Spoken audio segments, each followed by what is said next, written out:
Hello students, welcome to Kings Academy. My name is Shambhavi और आज हम इस चैप्टर के बहुत सारे क्वेश्चंस और दो छोटे छोटे कॉन्सेप्ट जो लास्ट वीडियो में बच गए थे, which is corrosion and rancidity, आज हम उसे भी कवर कर लेंगे and will wind up with this chapter. Okay, so see chemical reactions and equations. आज हम पढ़ेंगे corrosion, rancidity and will practice so many questions. Okay, चलिए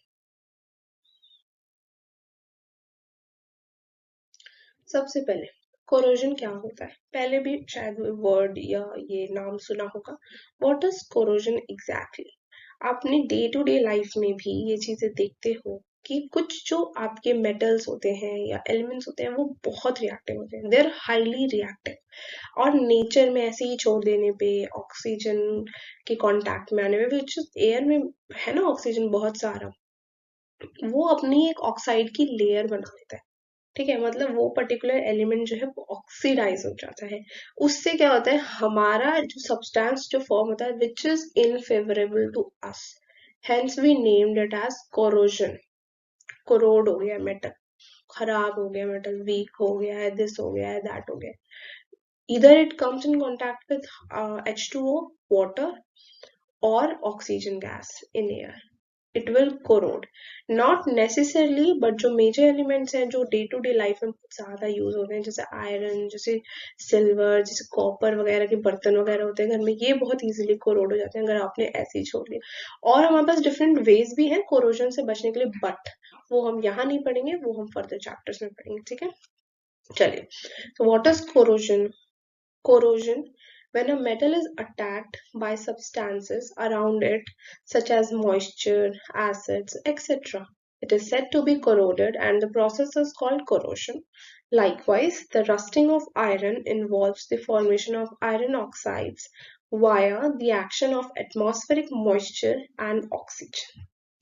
rusting of iron, iron rust क्या करता है, आयरन को वीक बनाता है। अगर आप बहुत टाइम के लिए ऐसे छोड़ दो, रेडिश रेडिश रस्ट बनाते बनाते उसको बिल्कुल ही मिट्टी के जैसा बना देता है, which is not favourable to us. ठीक है, तो वो हमारे लिए तो नुकसान ही करा, that's why we use the word attacked. Okay, चलिए, तो दिस आर द डेफिनेशन। आप यही एग्जाम में ऐसा है, व्हाट इज कोरोजन, आप यही लिख के आ जाना, दैट विल सफाइस। क्या पढ़ लिया? Corrosion day to day life में जो होती है। एक होता है रैंसिडिटी। रैंसिडिटी सिंपल शब्दों में कहूँ तो सिल जाना। जैसे बारिश का मौसम होता है तो अक्सर तो नमकीन वगैरह जो एयर टाइट कंटेनर्स में नहीं रखे हुए हैं या ऐसे ही रखे हुए हैं, क्योंकि ह्यूमिडिटी बहुत ज्यादा होती है, मॉइस्चर कंटेंट बहुत ज्यादा होता है अराउंड यू। ठीक है, तो इवेपोरेशन रेट बहुत ज्यादा डाउन हो जाता है, तो वो क्या होता है, वो जाके आपके जो भी सब्सटेंस है, ईटेबल्स है, एडिबल चीजें, उन पे चिपक जाता है। सारी नहीं, फैटी चीजें, फैटी और ऑयली चीजें, बेसिकली फैट्स और ऑयल्स जब ऑक्सीडाइज होते हैं तो हम उन्हें ही रैंसिडिटी बोलते हैं, और हिंदी में क्या बोलते हैं, सिल जाते हैं, वो सिमसिमा से जाते हैं, है ना, सॉगी हो गए, अब वो टेस्ट नहीं आ रहा, वो क्रंच नहीं आ रहा, दैट वे। ठीक है, सो rancidity: when fats and oils are oxidized, they become rancid, and their smell and taste change. ठीक है, so when fats and oils are oxidized, they become rancid, their smell and taste change. Usually substances which prevent oxidation are known as antioxidants, are added to foods containing, wait, देखो यहाँ पे mistake है, it is not foods, it is food. okay, ये है आपका food, थोड़ा spelling में आ गई गड़बड़, इट्स ओके।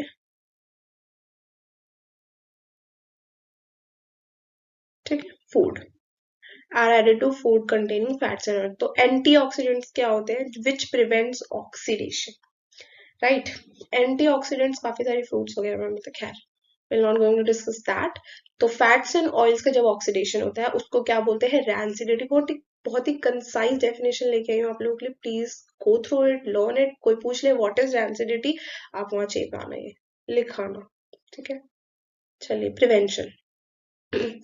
अब प्रिवेंशन बचा कैसे सकते हैं? सबसे पहले तो एयर टाइट कंटेनर में जाओ. It will slow down your oxidation like for about 90%, right. और दूसरा, जो आपके वेफर्स वगैरह होते हैं, चिप्स के पैकेट होते हैं, फूले फूले होते हैं, उसमें क्या यूज करते हैं? नाइट्रोजन गैस यूज करते हैं. Nitrogen gas is a non reactive gas, diatomic form of nitrogen. It is non reactive, it prevents oxidation. ये आपके फैट्स और ऑयल्स के साथ रिएक्ट नहीं करता, ठीक है.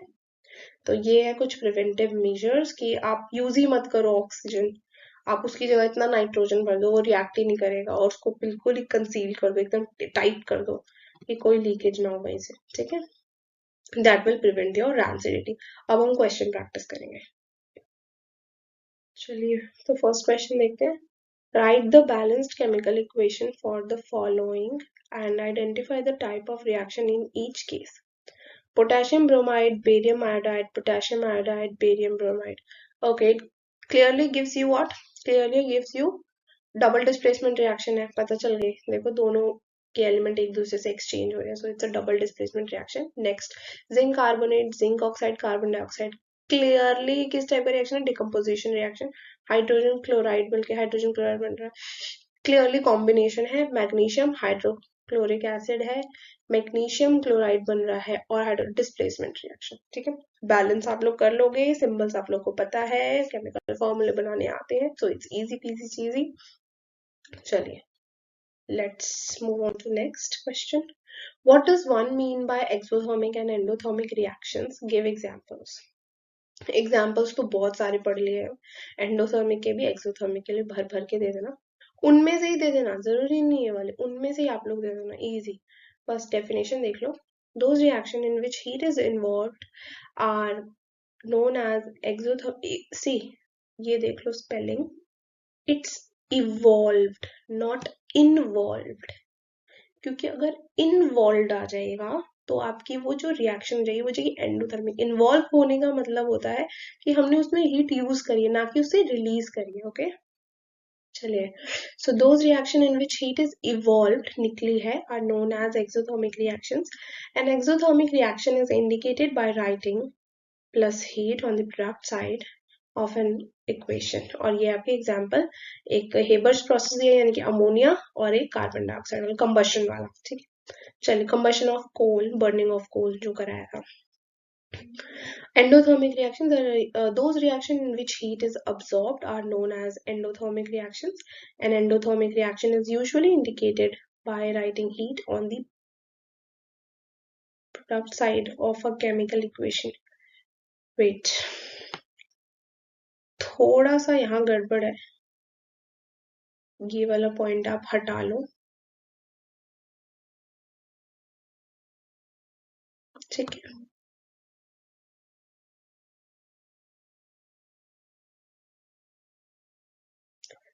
और यहाँ आप लोग एग्जाम्पल भी ये वाले मत दो कि कार्बन सल्फाइड वगैरह नहीं है. आप अपने वाले एग्जाम्पल्स दो जो आपने पढ़े हैं, बहुत इजी, वो कर्व्स वाले कॉम्बिनेशन वगैरह में. मैं डाल भी दूंगी इसमें एग्जाम्पल्स, बट आप वही वाले एग्जाम्पल्स पढ़ो अपने, ठीक है. उसकी जगह आप ये वाले एग्जाम्पल्स पढ़ो जो हम ये बना. Why is respiration considered an exothermic reaction?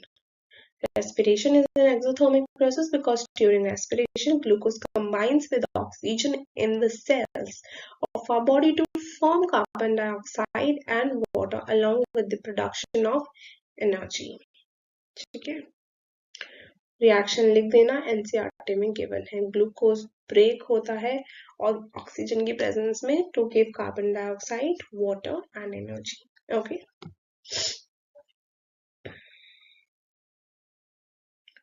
why are decomposition reactions called the opposite of combination reactions? Write equations for these reactions. Easy. चलिए देखते हैं. In a decomposition reaction, a single compound breaks down to produce two or more simpler substances. For example, देखो, water टूटा, electrolysis हुई, decomposition कर रहे हैं, electricity दे रहे हैं as an energy, hydrogen gas और ऑक्सीजन गैस आ गई. कॉम्बिनेशन में क्या होता है? दो substances combine to form a one new substances. तो अभी हमने क्या किया, हाइड्रोजन गैस और ऑक्सीजन गैस को रिएक्ट करवा दिया to form liquid water. Okay,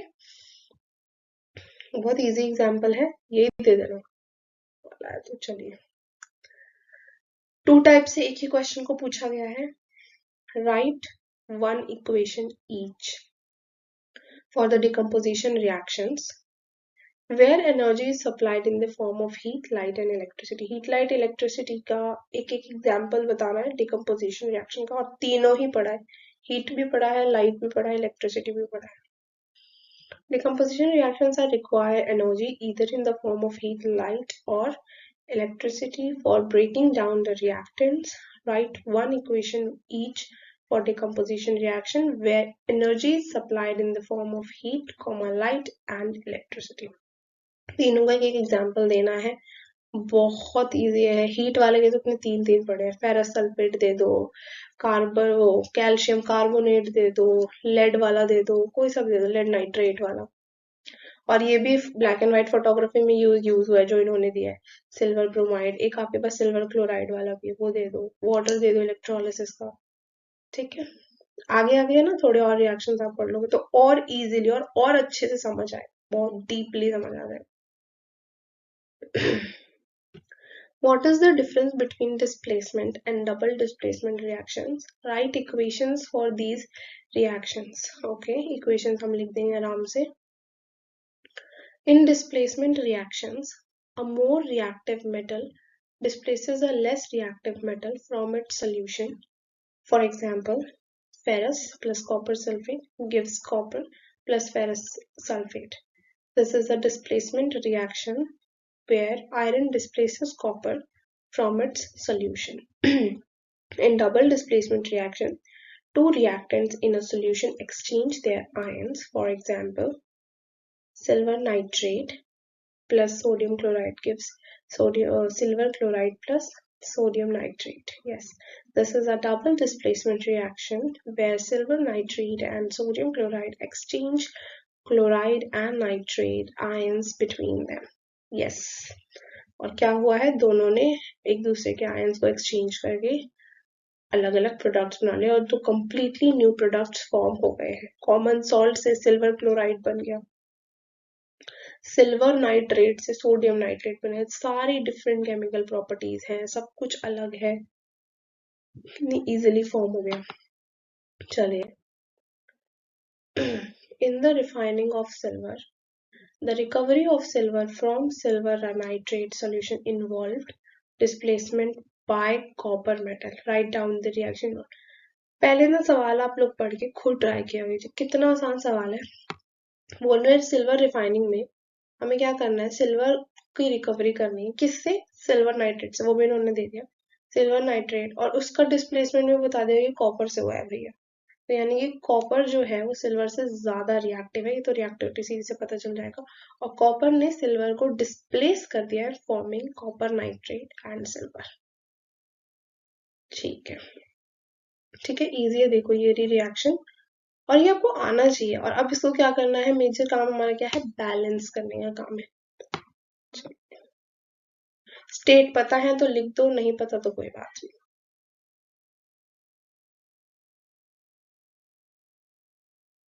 चलो, नेक्स्ट क्वेश्चन है, what do you mean by a precipitation reaction, explain by giving examples. Precipitation reaction में जो आपको बताया था definition, everything just go through it, और वो जो सोल्यूशन है वही सोल्यूशन लिख देना, और भी होते हैं आप वो भी लिख सकते हो, because you guys know that. चलिए, यहाँ अलग सा दे रखा है, a reaction in which an insoluble solid called precipitate is formed that separates from the solution is called a precipitation reaction. Example, when a solution of iron 3 यानी कि ferric chloride जब हमने बनाया अमोनियम हाइड्रोक्साइड में जब mix किया तो brown precipitate मिला, किसका, फेरिक हाइड्रोक्साइड का। This is of brown colour. जो नॉलेज मिलती जा रही है कलर्स के बारे में वो लेते जाओ, बहुत इंपॉर्टेंट है, सवाल आ जाता है। ठीक है, अच्छे से लिख लो, ब्राउन कलर का है, क्या है, ferric hydroxide is of brown colour. Ammonium chloride बना, ठीक है, डबल डिस्प्लेसमेंट रिएक्शन हुई है यहाँ पे भी, और ऐसे बना, it's okay, brown precipitate. Next question, a shiny brown coloured element x. ऐसे क्वेश्चन बहुत आते हैं एक्स वाई वाले, ठीक है, और आपको उसके क्या कैरेक्टरिस्टिक्स बता रखे होंगे, कुछ इन्फॉर्मेशन दे रखी होगी, and you guys should know कि हाँ ये पर्टिकुलर कैरेक्टरिस्टिक किसके है, क्योंकि ज्यादा है ही नहीं, थोड़े बहुत ही एलिमेंट्स है, थोड़े बहुत ही कंपाउंड है, उतना ही पढ़ना है, तो आपको पता होना चाहिए।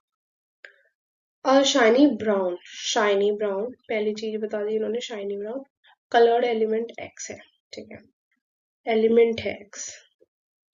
ऑन हीटिंग इन एयर, अब उसको एयर से रिएक्ट कराने यानी कि ऑक्सीजन से, बिकम्स ब्लैक इन कलर। इतने में ही पता चल गया मुझे कि कौन सा एलिमेंट की बात कर रहे हैं, क्या कंपाउंड इन्होंने बनाया, एवरीथिंग। अब क्या पूछ रहे हैं, कंपाउंड का नाम पूछ रहे हैं और एक्स पूछ रहे हैं। सबसे पहले तो बता दो, शाइनी ब्राउन कलर का कौन होता है, कॉपर होता है, और जब उसको एयर में रखते हैं तो उसकी ऑक्सीडेशन हो जाती है, making copper oxide layer around it, और उसको क्या बोलते हैं, सॉरी वो कौन से कलर का होता है, आपको लिखवाया है मैंने properly, it is of black colour, please go through that video, बहुत ही प्रिसाइज नोट्स बनवाया है मैंने। इतना ही पढ़ लोगे ना तो हमारा ये चैप्टर डन है, बिल्कुल done, just go start practicing questions which is crucial for scoring good marks। तो एलिमेंट एक्स क्या है, कॉपर, ब्लैक कलर कंपाउंड है कॉपर ऑक्साइड, और ये रिएक्शन थी, ऑक्सीडेशन करवा दो कॉपर की, सिंपल, इजी। चलिए next, a solution of substance X. अब ये एक्स किसके लिए यूज हो रहा है, व्हाइट वॉशिंग के लिए। सबसे पहले पता चल जाएगा क्या होता है जो व्हाइट वॉश में यूज होता है, कैल्शियम ऑक्साइड, क्विक लाइन। चलिए, name the substance x, formula लिख देंगे, तो लिख देंगे भाई, इजी है, देखो पहला तो बता ही दिया सवाल में, कैल्शियम ऑक्साइड, और उसका फॉर्मूला लिख दिया, राइट डाउन द रिएक्शन, और उसका reaction, write down the reaction of the substance x की, एक्स कैसे बना, और उसके बाद named in above with water. जो ये आपका है कैल्शियम ऑक्साइड, इसको वाटर के साथ रिएक्ट वाला स्लेट लाइन बनाना है बेसिकली हमें, ये लो बनवा दिया स्लेट लाइन, ठीक है। तो ये अब ऊपर वाला जो रिएक्शन है सब्सटेंस एक्स, इसको हमें वाटर के साथ रिएक्ट करना है, this is our second part. First part क्या था, right the reaction of the substance x.